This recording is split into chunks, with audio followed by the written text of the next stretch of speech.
They want these blessings in advance. Stop that twerking on that man. Got that card about to scam. Let me put this Bible in your hands. Hands, give me dollars and I'm laying hands. Go start a second, do your house or your dance. To a house, you can get a band. When they do a hallelujah, covered by the lamb.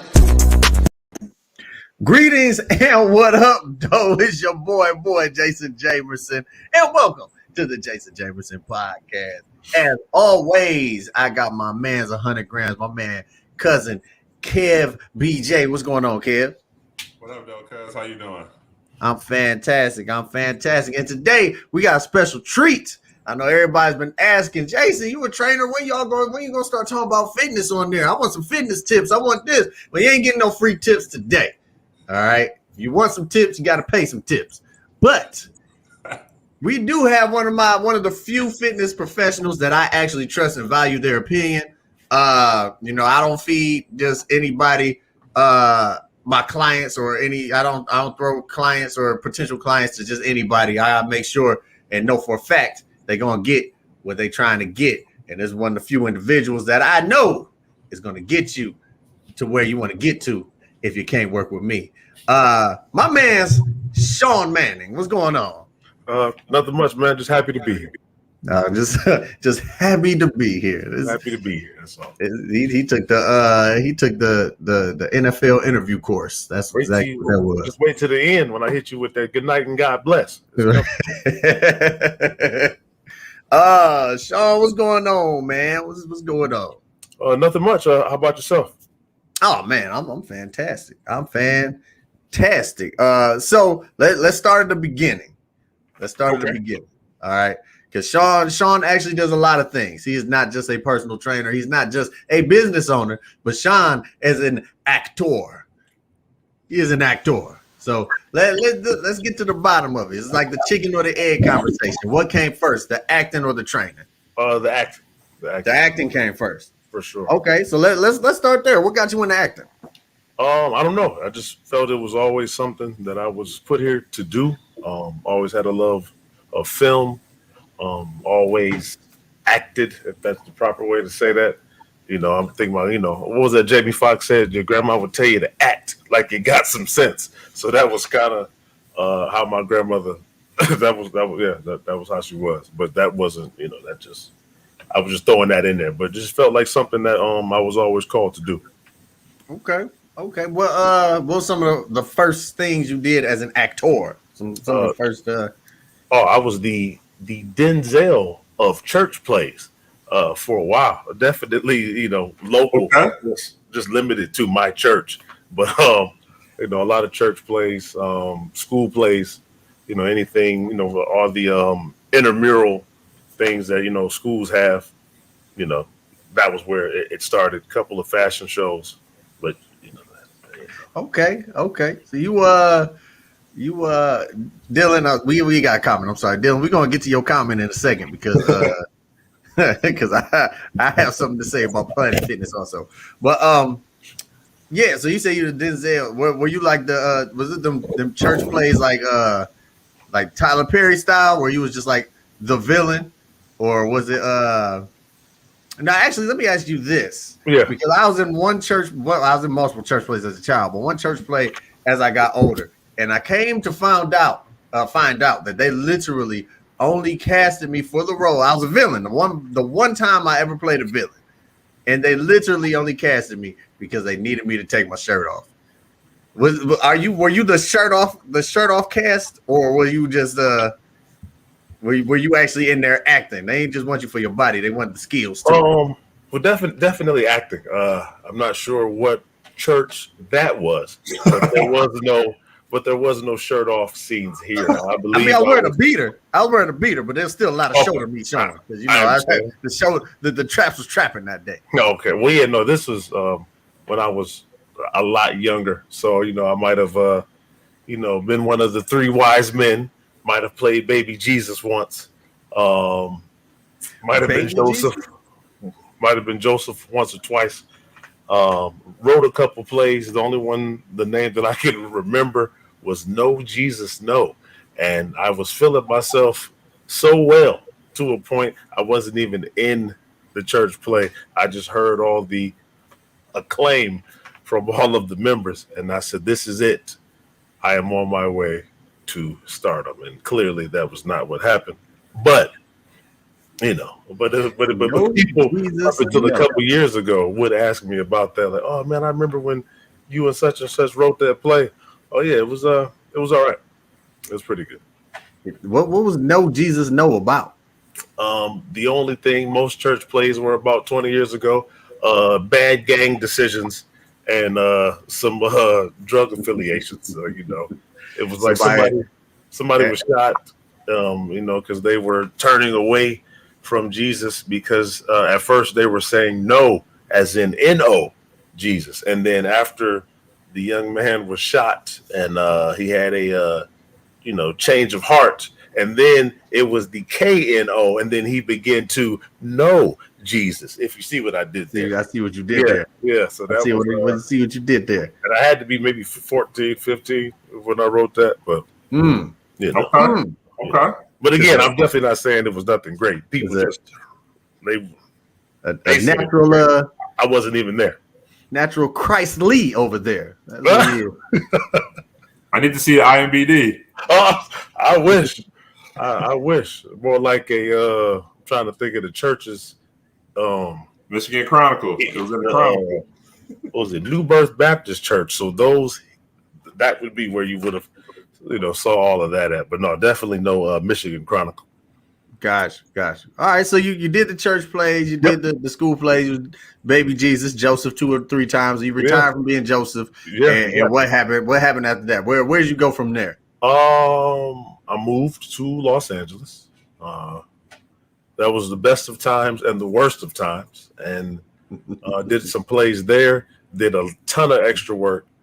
So it was just like the usual rat race. You go there. I didn't wash any dishes though, but I was washing a lot of cars. So I was managing people washing cars. So that was like my side, but that was my job as I tried to get into the industry.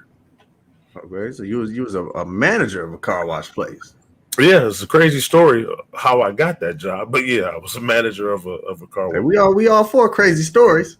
Okay, well, we're at a bar on UCLA's campus, and I don't know why, Westwood. So me and a buddy of mine are at a bar in Westwood, and we are watching the Suns and the Clippers. So Steve Nash, Elton Brand, Okay. and they had already put the Lakers out, I think, at this time. So this is when Kobe was still on the Kwame Brown team, and I met this guy named Grant Reinsfeld, if I'm saying it the right way. But anyway, he was with 2 of his employees, and we just talking mess back and forth. At this point, Kobe's out, so I'm like, Elton Brand doesn't stand a chance. But obviously, we're in LA, so everybody's rooting for LA. I'm just going to root for Phoenix and Steve Nash. You remember Joe Johnson, Amari Stoudemire, all those guys. So we just get to going. Yeah, so we're just going back and forth, and he starts buying drinks. And at the time, I had I wasn't drinking. And so I was like, well, I'll take water and lemonade. And my homeboy was like, I'll take a vodka. And so as the young lady is bringing the drinks, we just continue to talk more and more and more and more. And he said he was hiring at his place of business. And I was like, well, I need a job. And he said, well, you can drink more than just water, right? Well, no, right, no, yeah, but I just stayed with the water and the lemonade. Mike was like, at this point, my buddy Mike is, he's on the other side of through. So me and him just continued to talk, and then eventually we had made a wager, and it was if Phoenix won, he had to hire me on the spot, and if they lost, I had to pay the tab. Phoenix won. I got the job, so, and then from there, that was where I worked for a nice amount of time. Met a lot of people, because it was a high-end car wash, but, people made a lot of promises, but obviously nothing came into fruition from that. But, heck of a good time, though. I mean, I've got a gazillion LA stories, but obviously in keeping it PG-13, I can probably tell none of them. So I will say that the promise of getting that job was kept, though. That's one of the early promises that was kept. So for sure. So I definitely needed it at that time. I learned how to speak Spanish again, not that well. And then the first time I was taught how to drive a manual was in a what was that? It was a Ferrari Testarossa. That was how I learned. There's a homeboy named Ruben Morales. He said, "Shaun, my friend," he said, "you got to learn how to pull the cars around because when it's a manual, you get the ticket, get everybody ready. You have them, vacuuming out the mats, and then you need to pull the car around if all the workers are working. And whenever it was a manual, I'm just sitting there with my hands up, like somebody needs to move this. And so there was a Ferrari was there, and that was what he showed me on, and I could get it from first into second, and then just get it around into the washing bay, But that was it. That's what's up. That is what's up. All right, so we go there. We what brought you back to Michigan? Okay. What brought me back was a death. A friend of mine, a good friend of mine, his grandmother had passed, and I came back for that. And then in the midst of that, I got a play. And so I went back, did the play. I'm sorry, I had booked the play here unintentionally, but had to go back and do a play on Crenshaw. So I do the play there. I come back here. I do a play, and then I get signed on to do a movie. So if you know anything about a lot of Detroit films, especially back in the day, you got about a 50-50 chance, if the movie's gonna happen or it's not. And so it didn't happen. But then in the midst of that, I had gotten another job, and to make a ridiculously long story not so long, I had bumped into my now wife. And then so that was kind of the end of Los Angeles after that. Got your anchor down. She's holding you down. Yes, and then I did a lot of plays here, and she was at all of them, or she came to all of them. So just Yeah. And that's so that's actually how I met Shaun. I met Shaun through plays. I had no idea the dude was a trainer or anything like that. We had it's crazy. The play that I met him on, I didn't even audition for it because I'm me. What happened was the play was written by a good friend of ours. Her name is Dana. She passed away a few years ago. Rest in peace, Dana. But she had wrote a play called Monologues of a Poet. And she was like, she told her assistant director, I need a comedian to do this particular monologue. It was basically it was a play, but it was just basically a bunch of monologues of different topics or whatever. And so she wanted somebody with comedic timing because the one that I did ended up being the only one that was supposed to be funny, right? The assistant director just reached out to me because she knew me in the past. She was like, "Hey, you want to be in a play?" I was like, "For sure." And so I showed up at the house. I thought I was gonna have to audition or something. They was like, "Here's your sides. Be off book in 2 weeks." I was like, "Hey, well, they called me the off book crook." So I was off book by the time we had our first rehearsal. And I'm the king. Anybody who knows me in any kind of play, I'm the king of a week or two before the performance. I change up the entire way I do it. It's something totally different. So the way I actually performed it is not at all how I rehearsed it. But Shaun was on there. My sister Jana was actually in that play also. She was in the play with Shaun. Shaun got slapped by Jana. Now I think about it. If I'm not mistaken, Shaun got slapped by Jana. Wait, who is your sister? I know you've already said the name. Now I got she's did she have? I don't even think she did a monologue. I think she literally, yes, she did. She was the one who did the one where she had to cry and I can't remember. Man, I'm gonna have to look back at the Baby, was that you or was that her? It was you. You walked in at the very end of her monologue. Right, because it was about my son. Yours was about your son. Right.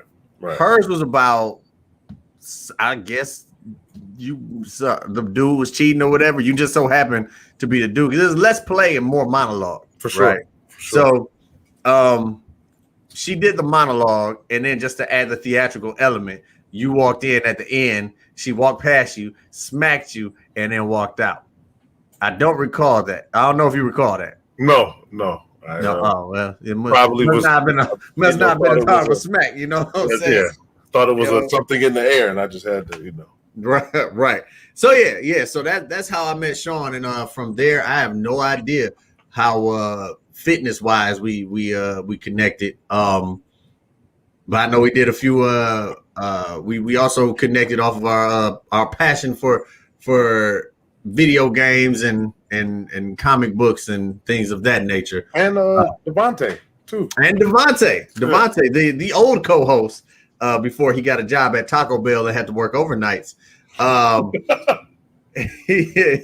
Devontae used to be I don't even know if he had ever met you at the time, but he was playing with you on online. What are you guys playing, like Gears of War or something like that online or something? Yeah, because I've never actually, I don't believe I've ever seen him in person. Yeah, see how video games just bring people together. Yeah, it's a community. I've never seen him in person. Yeah, man. Well, I mean, if you go to Taco Bell around 2 a.m, you may be able to get some cinnamon churros from and the cheesy potatoes. The cheesy potatoes. Yeah. So, all right. So, getting back on track. What got you into fitness? Okay. Well, so I was never not in shape, but I wasn't nowhere near where I am now.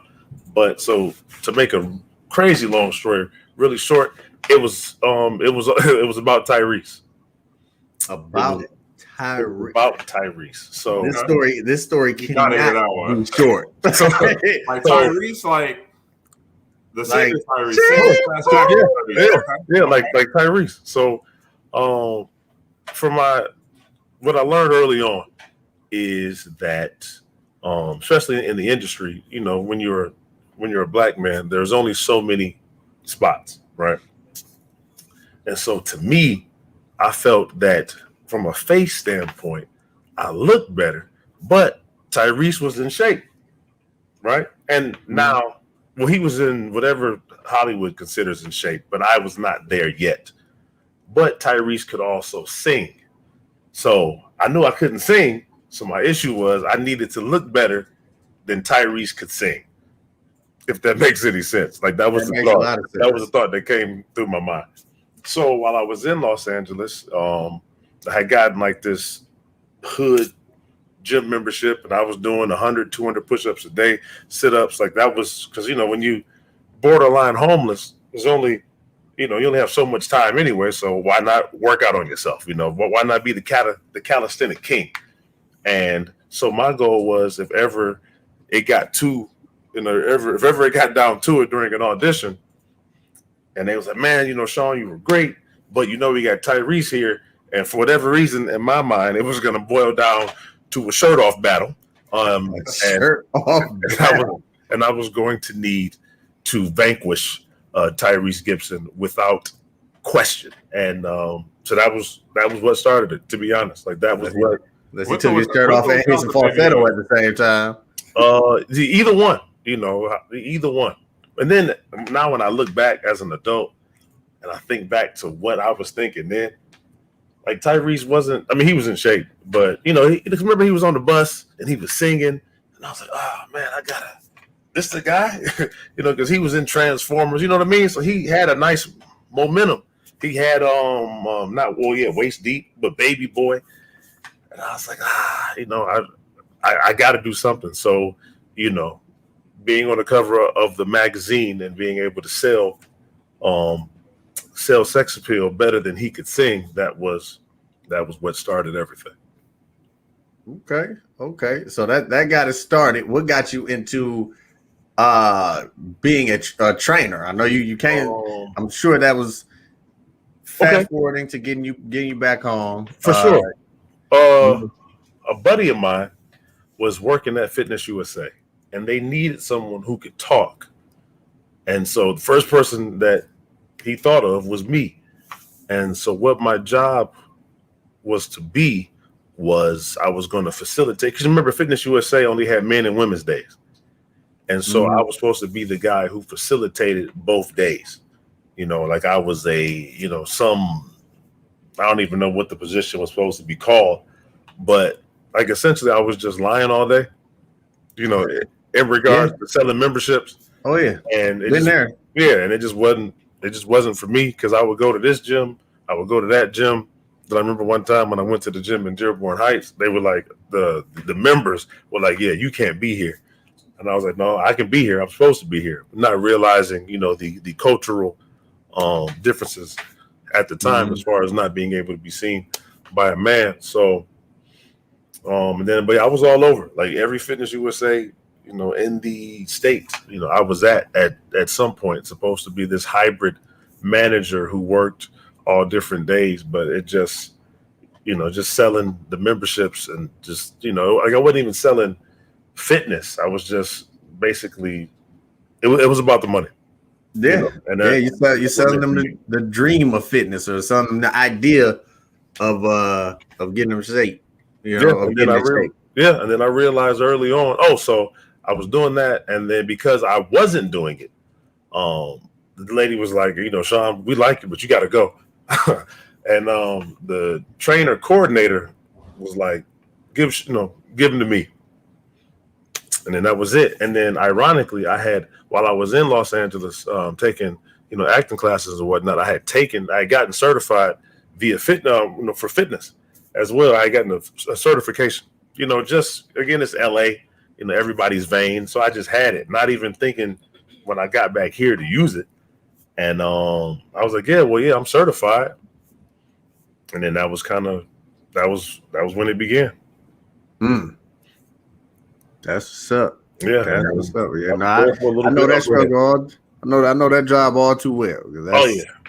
LA Fitness. The primary job was selling the personal training memberships, and you know, so what a lot of people don't understand at LA Fitness, or I say LA Fitness now. Before I was holding my tongue, but you know, I'm through. You know what I'm saying? These people need to know the truth. What people don't understand about LA Fitness is they have the trainers, and then they have the trainer salesmen, right? I got hired in as a training salesman. And so I would sit there and I would convince people to spend hundreds and hundreds and hundreds of dollars and then pass them off to a random trainer. Well, ultimately it'd be thousands of dollars.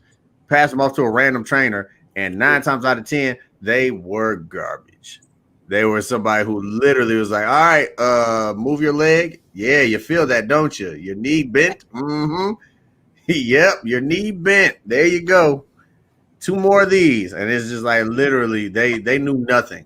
And I just I started feeling bad, because I'm like, my whole consultation, they learned more than the year they signed, the whole year they were signed up to work with this trainer. Yeah, my consultation was 20 minutes. Yeah, that's pretty bad. Yeah, it was horrible. And then like LA Fitness was just hiring. I don't know why I'm going on this rant, but we here now. They were hiring like trainers. They didn't look the part. It was people was walking up to me. It was like, that's my trainer. It's like, yeah, just, you know, give him a few sessions and then you'll see. And I had to like write out training sessions for the trainers, and then eventually they just started. Oh man, it was bad. When I tell you, I ran the LA Fitness in Southfield. I ran the LA Fitness in Southfield, except for that one day when the girl walked around naked and they ended up with World Star. To everybody else's knowledge, I was not there that day. But I was definitely there. But yeah, no, I ran the LA, like the trainers, with the exception of my man. There's a gap. So when I first got there, there's a trainer named Cody Taggart. That's my man. He moved out to LA at this point. He's doing very well as a trainer. But after he moved to LA, I had this long gap where I had nothing, like to the point where literally it was a point where there were no clients or no trainers.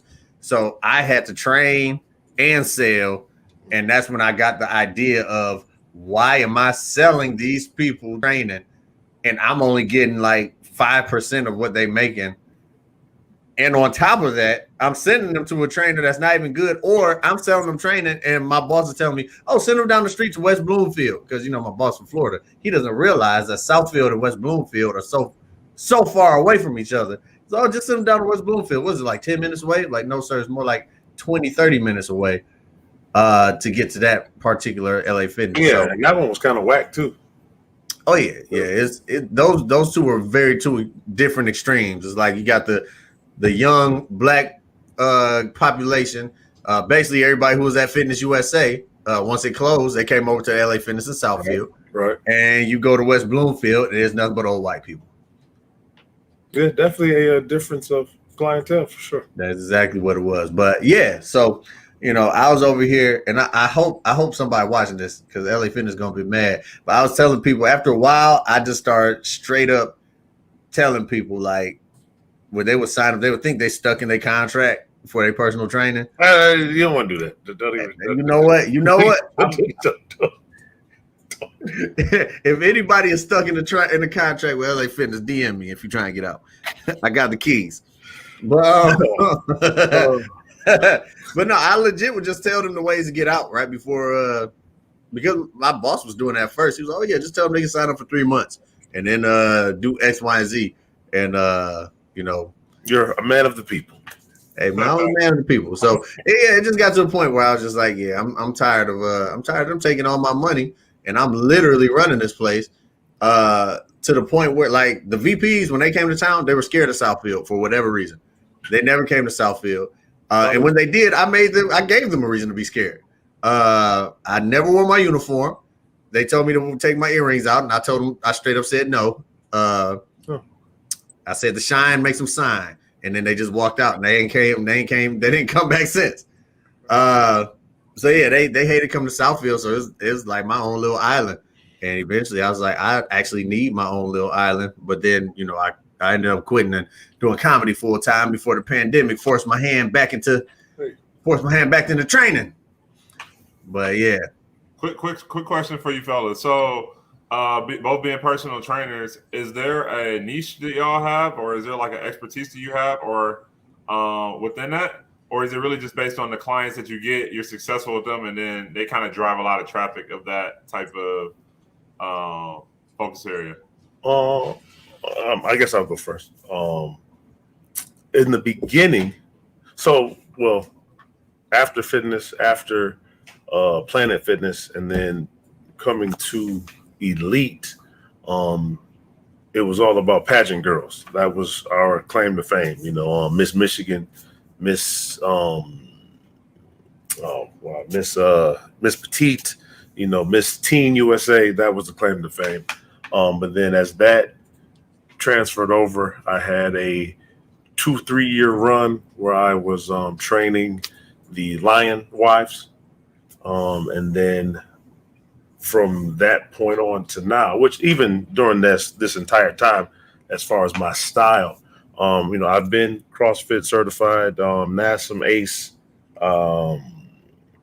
There's another couple of other certifications that I've had, but for me, I'm trying to be not necessarily a master of everything, but well versed in everything. And then depending on who the client is, I train them based on whatever their goal is. Ironically, most people's goal is usually the same. For women, especially now, they want larger and lifted glutes and a smaller waist. Men want to, burn fat, build muscle. And then every now and then you'll get a young lady who wants to, is not afraid to build, because for whatever reason, the world has women thinking if they eat and if they eat regular and lift weights, that they're going to, have the shoulders and traps like myself. And that's, that couldn't be further from the case. So definitely a lot of misinformation, but I'm going past what you asked, but yes. Yeah. So for me, my actual niche is corrective exercise. Like that's like my if you were to ask me what I'm the best at is corrective exercise, helping people. I'm they literally called me the mechanic at LA Fitness because I was preventing people from getting hip replacements, knee replacements, things of that nature. But as Jay-Z said, truth be told, if lyrics sold, if that actually made me the money, then I keep doing it. I'd rather be rapping like Common Sense, but I made 5 mil and I ain't been rapping like Common Sense. Hey. So I trained Delicious, and I ain't been training like that old Jason since. Because as soon as I trained Delicious, and I feel like I can say that on here because she actually broadcasted the workouts on her Instagram page when I was training her. I trained Delicious, and she shouted me out on the radio also. And next thing I know, my inbox was blowing up. People were asking, I don't got Delicious money, but I want Delicious body. What can you do for me? And at that point, I was just holding my head because I'm over here like, well, you really want to make sure your hips and your knees are good. And, you got to make sure your cardiovascular system. Like, I don't care about none of that. Flat stomach, bigger butt. And I'm like, all right, fine. And that now at this point, I went from the mechanic to what the salespeople at LA Fitness were marketing me as a certified booty builder. So yeah, that's but if you were to ask me corrective exercise, and then me coming from, you remember how skinny I was back in the day, Kev. Me being super skinny back then, I'm also for men who are trying to build muscle, I would say that would be my other niche. For sure. Niche. But yeah, it was crazy. Like the whole. So speaking of Delicious, you say you some Lions wives, some pageant girls. So who would you say would you feel like is the most notable person that you've trained? That you're allowed to say. I don't know if there's anybody you was training. Oh, well, yeah, super private. But I mean, I've trained some NFL players, but I would just go with. I mean, most notable, I guess, Kelly Stafford. Okay. But I mean, I guess it's depending on who you're asking, because there's a pocket of people that I would have to imagine who would put Delicious over her. You know what I mean? So, I guess it's a matter of who you ask. But as far as Michigan goes, that people know about, it would be Kelly or any of the young ladies. But obviously, given the profile of her husband, that would, I saw for a second you were training DeAndre Levy also. Yeah. How did that happen? Because that was after he was done playing, wasn't it? Correct. Yes. So just corrective exercise. Just trying to put him, in a comfortable space. Just throughout his daily routine. But all that essentially came about from his wife, but all that came from not even from Kelly. That came from Jasmine Hyder, and then Jasmine had told a bunch of young ladies about me. Yeah, I never told you this, but you stole one of my clients in that way. Yeah. Yeah. Don Carey's wife. Oh yeah. So technically, you didn't steal it from me. So I signed her up, and it was funny because when I signed her up for training at LA Fitness, she told me her husband was an engineer.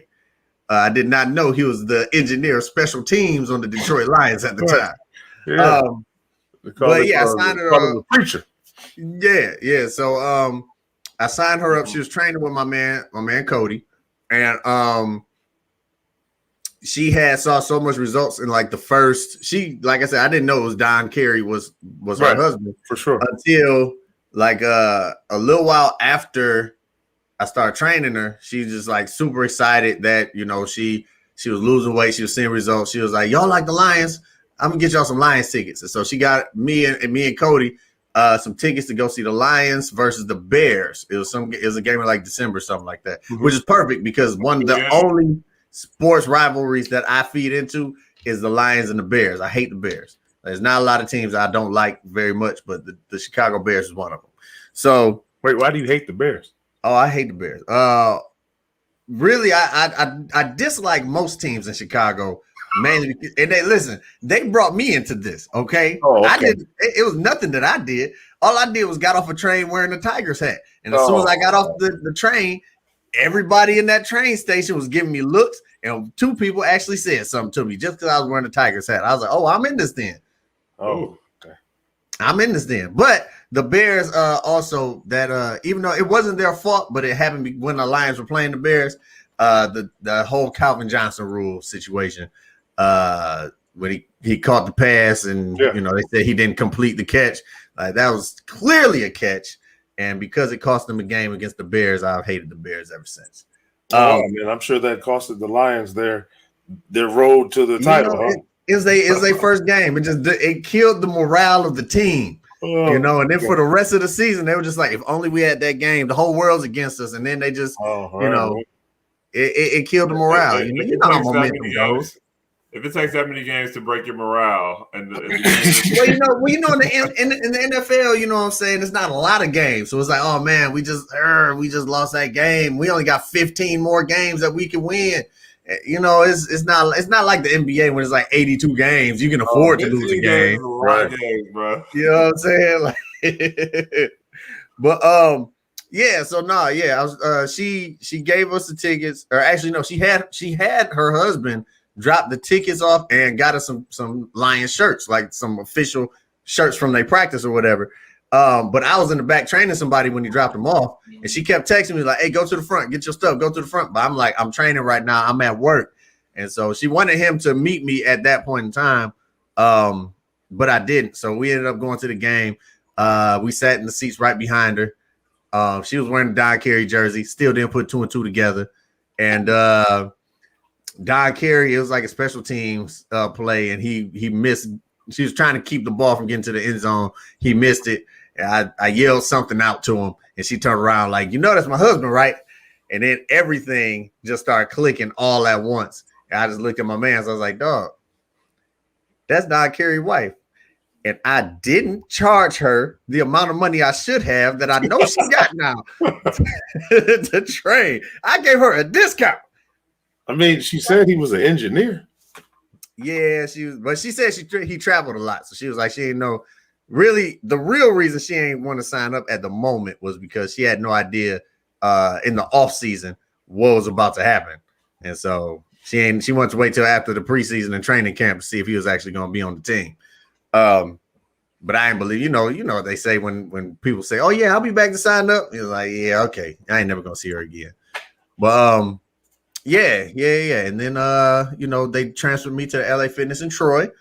And when I was in Troy, I just so happened to be right next to Airtime, and Don Carey was doing a benefit for the kids over there. I just needed to get a fork because I brought lunch and didn't have a fork, so I walked over to Airtime as I always do, and the entire Lions staff or team is over there. And I just started taking pictures with everybody, like, "Hey, Stafford, what's good?" They just like, "Who is this guy?" Like, "Golden Tate, my man." Like, and then there's like, "Who is this guy?" I'm over here wearing my LA Fitness shirt and whatnot. And that's what she told me. She was like, "Yeah, I'm training with somebody else now." I'm like, "Wow. Oh wow." It turns out it was you. I mean, you know what they say, when you've had the rest, why not then try? Well, why not? But I think I do remember seeing you and not, and I said, this guy, this in these Lions, but just anybody from Detroit that that holds that team, nothing to do with the players, but that holds that team. I don't know. I don't understand it. It's my dad's fault, man. You got a lot proximity of and my dad's fault. What? You grown, man. Man, it's programmed, bro. I've been programmed. I've been trying to get off of this drug. I can't kick it. Well, yeah, no. Last season was the only season I was able to kick it. And then they fired my mans, and I was like, no, not last season. I'm sorry. The first season with Matt Patricia was the season I was like, yeah, I want the Lions to lose every game. Yeah, no, it's just like My man's Dylan in the comments said it's hardwired in our brain. That's unacceptable. You have to choose. You choose happiness. Y'all are choosing to continue to be let down every year. I'm trying, man. I'm trying. That's why I gotta have multiple teams. I can't just be like, oh, it's not just the Lions. Like I say, the good thing for me is I'm a fan of the sport of football. Okay, for sure. So like I said, that the Lions before I had cable, which was for a very long time, all I could do was watch the Lions because I didn't have access to all these other channels to watch everybody else. I just wouldn't have watched TV. I would have waited until Sunday or something. Sunday or Monday night. Man. I couldn't help it. But do the Lions even play on Monday nights? You know what? I take that back. I went to a game when they played the Steelers. I think that might have been Sunday night. I took my son. Yeah, I went to that. That's the other game. Keisha got me tickets to that one too. Oh yeah. Oh, fantastic family. Oh yeah. She cool to the mud. I hope all is well with them. Going back real quick. My man Dylan. My man Dylan also said something. He saw me drinking my big old gallon of water, which I'm way behind on. I'm only about halfway through it, and it's already 9:00 almost. But he saw me drinking that, and he said that he got kicked out of Planet Fitness one time for having a water like that. Show us the water bottle. You said what? Show us the water bottle. Okay. So it's literally just a gallon of water. Just a gallon of water. Shaun, seeing that you were part of the problem at one point. Whoa. I never rang that buzzer on anybody who drunk water, had a gallon. But so listen, so it's a wait, what's the buzzer? So they have a lunk alarm.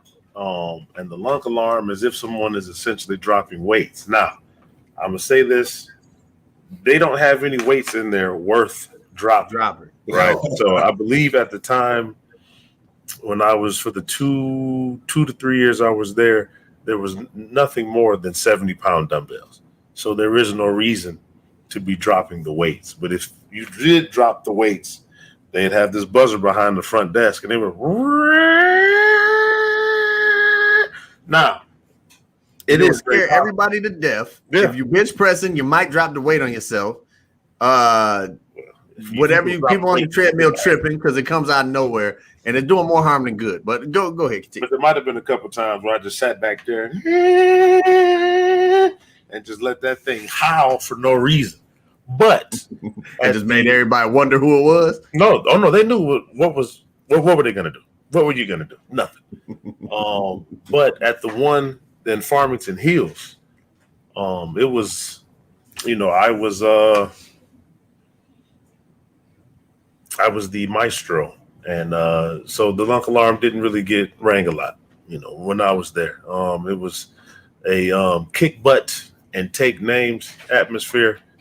It was one of my favorite jobs, to be honest. It was fantastic because all I did was kill kids and everybody else and eat all day and lift. Like that was what I did all day, and gave out $100 an hour advice for whatever the membership cost there was. It was a pretty good time.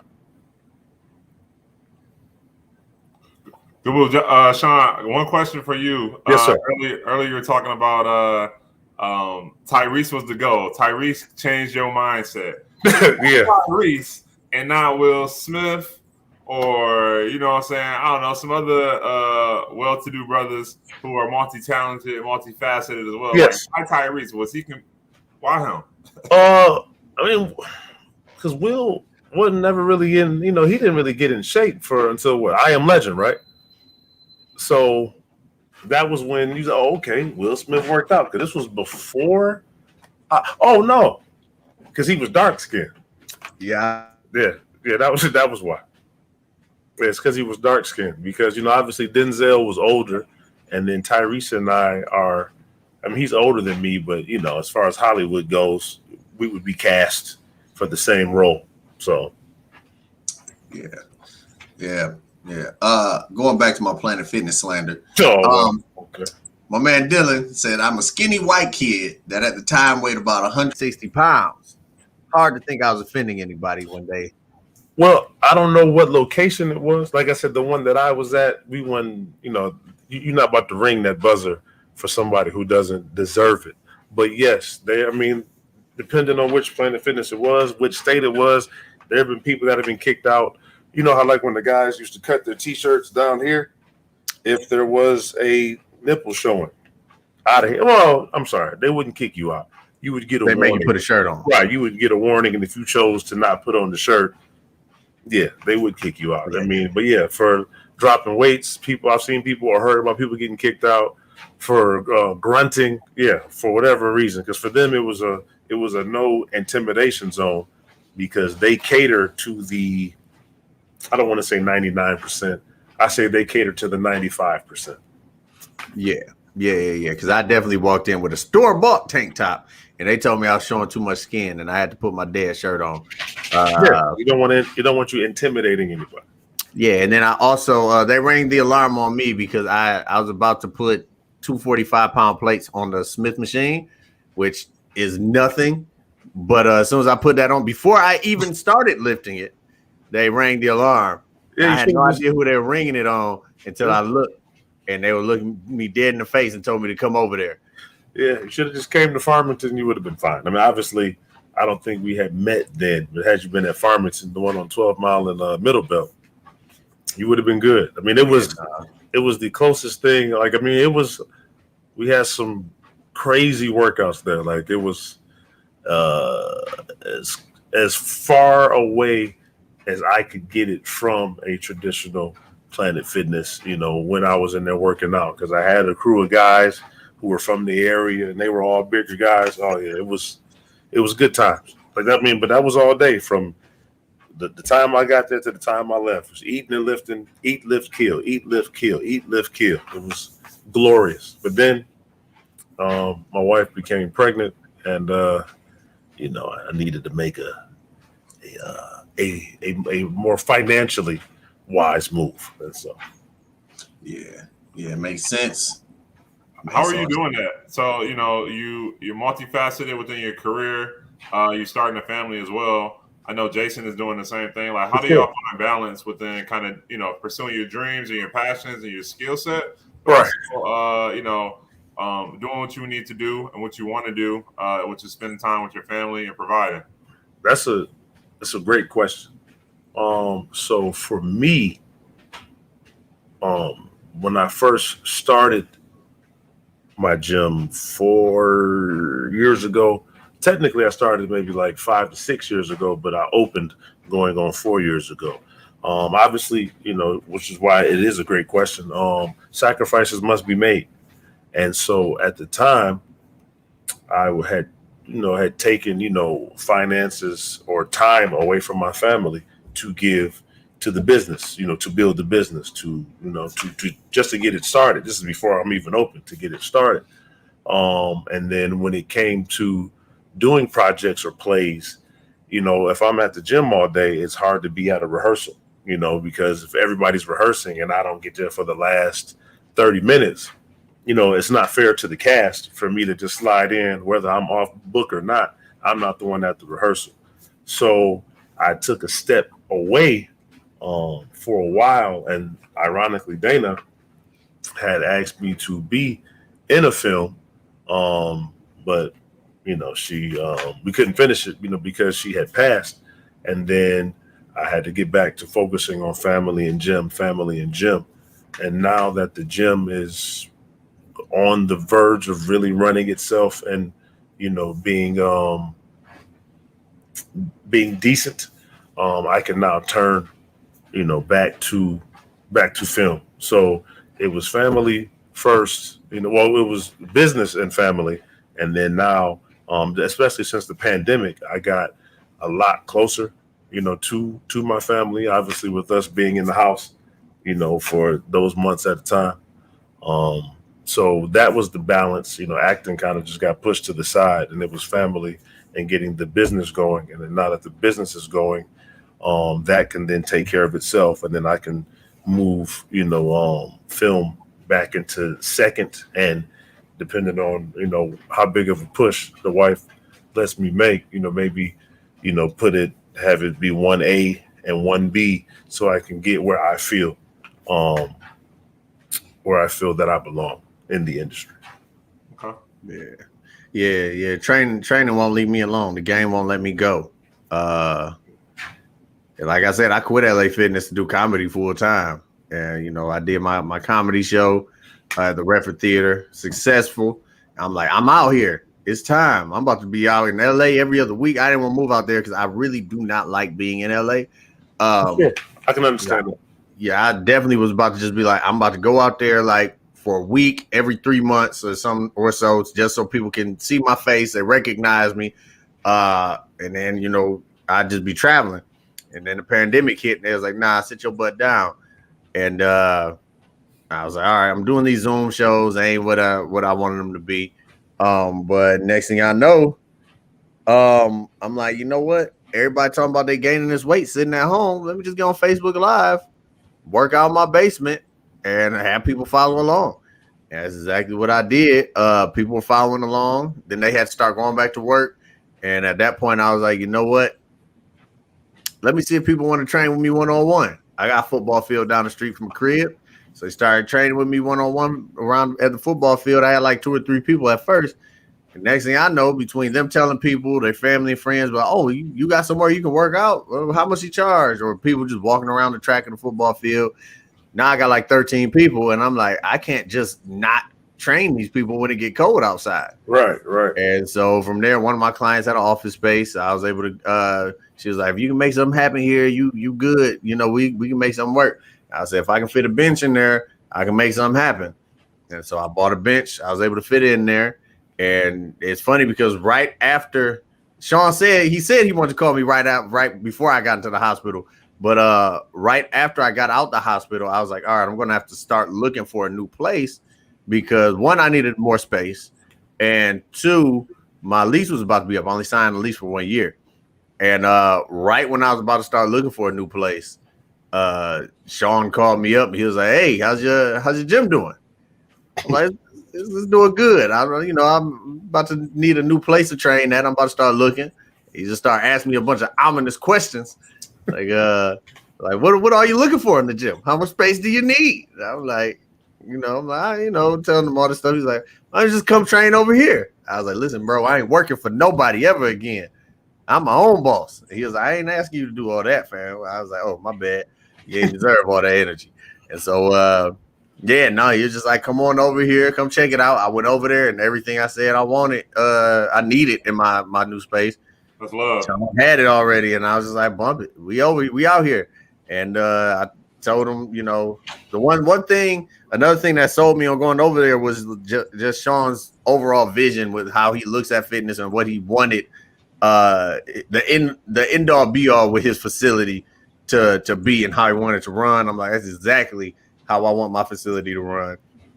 And then on top of that, I have, I can't, even though I keep trying to separate my comedy and my fitness, it keeps tying back together. And so I had so many ideas to like record different like web series or skits or whatever in the gym.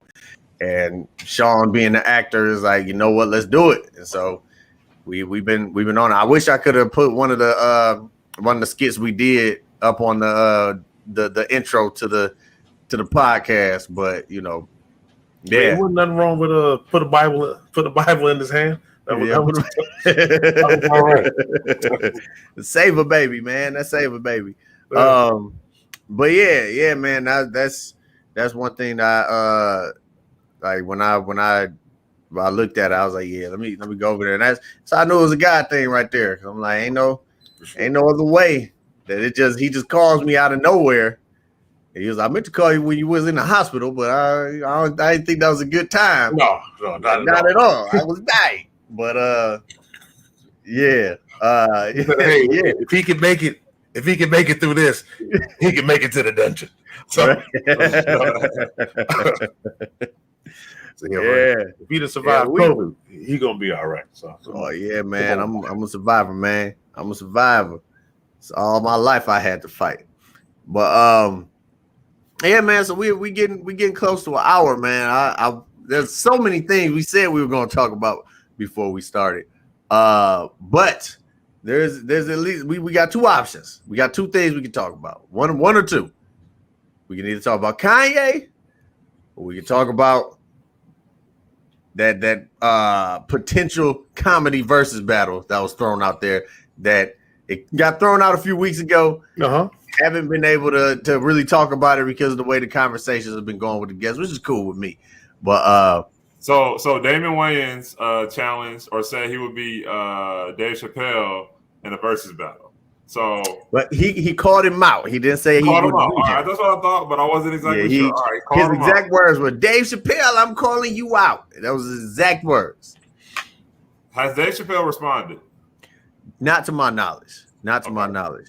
And to be clear, Swiss and Timberland both said that they are going to expand the versus battles past music at some point. Okay. How? I don't know. Yeah, that's my question. That's really my biggest question, and that is a huge factor in whose side I'm going to be on, is how are they going to do this comedy versus battle? Because Dave has a million specials. So if they're going stand-up special for stand-up special or joke for joke, Dave got too many of them, right? If they're going successful television shows, I think Dave would take that one too. Because I don't know. In My Wife and Kids was My Wife good. and Kids. But when is the last time you've heard somebody quote My Wife and Kids? All the time. But how do you versus that? How do you compete on each other against that? It would have to be like a scene for scene or something like that. I don't know. It's got to be live. Yeah. There's nothing David Wayne's, and very talented, and the show was great, so I'm not knocking it. But between the Little John, between Prince, between the what was it, the Time Hunters? If you're doing that, then you're gonna have to go back to In Living Color. But then now you got to bring in Keenan. So you know what I mean? Like, if you really think about it, let's Ashley Larry. I was about to say let's not act like one of our favorite Chappelle moments was not Charlie Murphy. Oh, for sure. But who brought it? So it's right, but it's an ensemble cast just because he was the star. I mean, we talk about Handyman. We talk about what's his name? Men on Vacation. We talk about or Men on Film, whatever it's called. I think it was Men on Film. I think something. Yeah, Men on Film. They did a bunch of men on everything. Homie the Clown. Like it's that there is no Chappelle show without Living Color. So let me say this then. Sure. How about this? How about you do it in a tiered way, right? The format is you get like a 5-minute stand-up, you get a prepared skit that you do live, and then you do like a 5-minute, 10-minute roast. So you get scored through all three of those. Whoever wins best 2 out of 3, that is the winner of the versus battle because then it's multifaceted based on the things that they do. You know, a lot of they're artists, they're multifaceted. And I think you can do that with a lot of people in that same genre as well. When is the last time Damon's had a stand-up? That's okay. And that's why I say if we go stand-up, Dave's going to win because Damon had one. Is he doing this because he doesn't, because Damon got his money, obviously. Yeah. But is he not liking the attention that Dave is getting? I don't think that's the case. Why call out Dave? Why not call out somebody from his era? They all, no disrespect, but they all dead. What? Wait. How old are they? How old is Damon Wayans? Damon Wayans is doing comedy. Who's he going to help? He going to call on Steve Harvey? Steve Harvey just going to show up with yeah, right. He going to have to call out Steve and Cedric and them. Steve, he would have to call out the Kings of Comedy. Go get D.L. Hughley. D.L. Hughley. He would have to call one of them out. But it's like. And then why not come after Kevin Hart? Like, why Dave Chappelle of all people? Because they're called. He don't like that GOAT situation. Chappelle actually. So here's the thing. Chappelle technically is from his era. Chappelle is not as young as he's just. I mean, he was on Def Comedy Jam, but he was a kid. He was a kid, but he was still out around then. But then again, we were kids. So was he a kid? He wasn't a kid. Like he's Chappelle, maybe he 50 now, 18, 19, something like that. Dave Chappelle got to be at least close to 50. Oh, for sure. If not already 50. How old is Damon then? If somebody Google, I Damon don't is want probably like 60, close to 60. So he probably gone by close to 10 years, but it's like, hold on. I'm about to look at it right quick. Go ahead and Google it. But just the way that they do the music versus battles, it would be hard for me to. It's hard to figure it out because the music versus they do the greatest hits 20 songs versus 20 songs, right? Mm-hmm. For a comedy versus battle, it's like so many different ways they could do it. It's like, are you doing a roast? Are you doing brand new material? Like, are y'all just gonna do like a brand new 20 minutes versus your brand new 20 minutes? So I mean, interrupt. Chappelle is 48. 48, so close to 50. And then Damon Wayans is You gotta be close to 60. He's 60. Yeah. Yeah, so you got him. So that ain't the same. That's 12 years. That's a long time. I mean, it all depends on when they all started. If they're doing movies, Damon takes the cake without question. You got Major Payne, you got Mo Money, you got Ricochet, you got I'm missing one. Blank Man. Blank Man. You know what I mean? So Damon, so Damon definitely takes the movie cake. Major Payne, iconic. You know what I mean? So without question, Damon's got he's got that. But it's just very like out of nowhere. Like, hey, but I think it's. Well, I mean, they did ask him. They did ask him. Oh, okay. They asked him. They said, they said they're talking about expanding versus beyond music. They did a comedy versus battle. Who would you want to do? He said Dave Chappelle. He said they ain't just went with it. It was like, Chappelle, I'm calling you out. Oh, okay. I don't know. But I mean, if you really look at it though, I mean, it's either Chappelle or Kevin Hart at that point. But Kevin Hart has been doing more acting than stand up for sure. Plus, if you get Kevin Hart, you got The Rock is gonna be right behind him because they're best friends or whatnot. Right. I don't think Damon want that smoke with Dwayne Johnson. So I do have a question though. While we, in this comedy bubble, at their peak, white hot, who do y'all feel is the best comedian? At their peak? Like at their peak. Now, and listen, you can't go back. Don't be talking about no Wilt Chamberlain. Don't be coming out here talking about no Eddie or no Red Fox. When none of us. Oh, you talking about the reason ones? Because within the last 15. Because I'm a student of the game, so I'm gonna have some. Because realistically, we going all time. All time white hot. All time white hot, like at their peak, it had to be the one who started all the TV shows, which is William Cosby. Oh, okay. All the other TV shows wouldn't have happened if he didn't start he was just so good at what he was doing. They gave him a TV show. But was he as good as he was a TV father as comedian? I honestly enjoy. He does, and this a lot of people are going to be upset about this. Bill Cosby does have one of my favorite stand-up specials.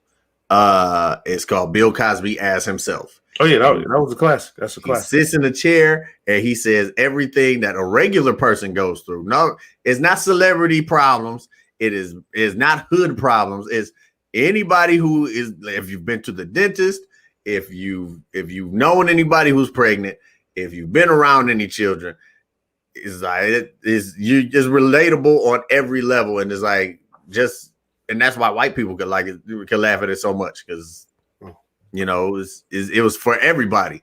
But if you're going all time, I have to say Bill Cosby. If we're going in the last 15, you said what, 10, 15 years? Yeah. I mean, white hot. Who do I think is the best, or who was the funniest? Well, I mean, that's because when I hear best, I hear like overall success, and it would have to be hard if you said that. Funniest. I'm trying to think of who all came out in the last 10, 15 years. I mean, the funniest. Who have I seen? Kevin the Cat. Cat isn't the funniest. It may be Chappelle because I don't think in the last few years, I don't think he's had a single bad stand-up to me. Right. Or that guy from the Mandalorian. I can't remember his name at the moment. Bill Burr. Yes.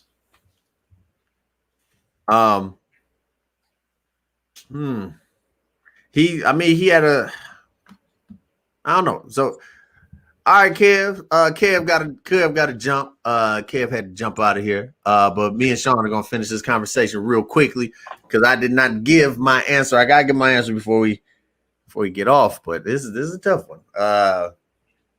And who is the funniest? The funniest. So now I'm thinking of stand-up specials from the last 10, 15 years. And I would have to consistently funny, who's been funny regardless. Because now I'm thinking stand-up specials, but also being in comedy. You know, I was, opening for a lot of people. For sure. I don't think I've ever seen Tony Roberts have a bad set. Okay. Tony Roberts, like it live in person or on TV, is like he's always been hilarious to me.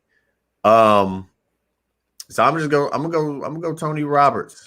So Tony Roberts. Now this isn't my answer because I don't really have an answer yet. I just wanted to know what y'all thought. But I listened to Kevin Hart radio, and what's that guy's name? Al Sadiq. Ali Sadiq. Man, for whatever, I mean, not for whatever reason, but that guy to me, like I just like he's like it's like he's always in the groove. I don't know if it's his cadence, if it's like his southern drawl, whatever it is. But I just like how he tells his jokes. And ironically, my wife earlier had put me up on the Little Rail. I think whatever the latest one that was on Apple Music. And it's a nice. I don't even want to call it a CD, but I guess it's a comedy album. Yeah, and that's pretty. It's pretty good too. But at the moment, I don't have no.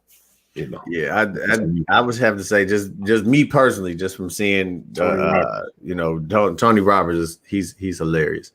And I had the pleasure of hosting at the Funny Bone in Toledo.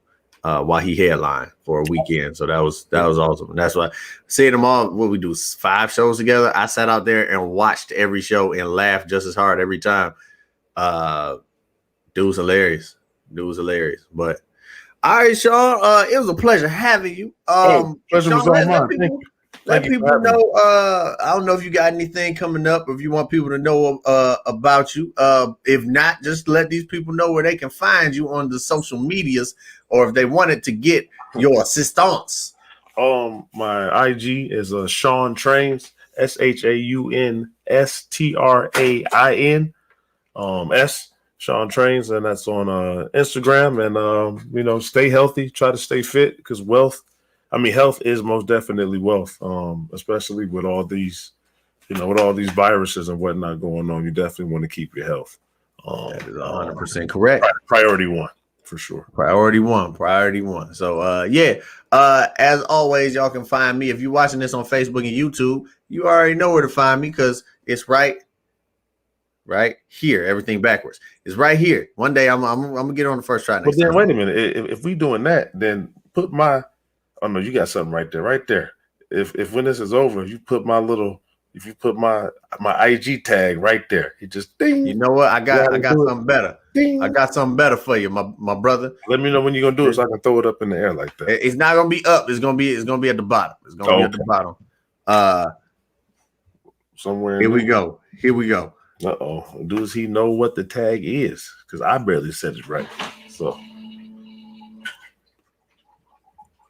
Boom. Oh yeah, Shaun Trains at Shaun Trains. It's at Shaun Trains on Instagram. Is where you can find this gentleman at.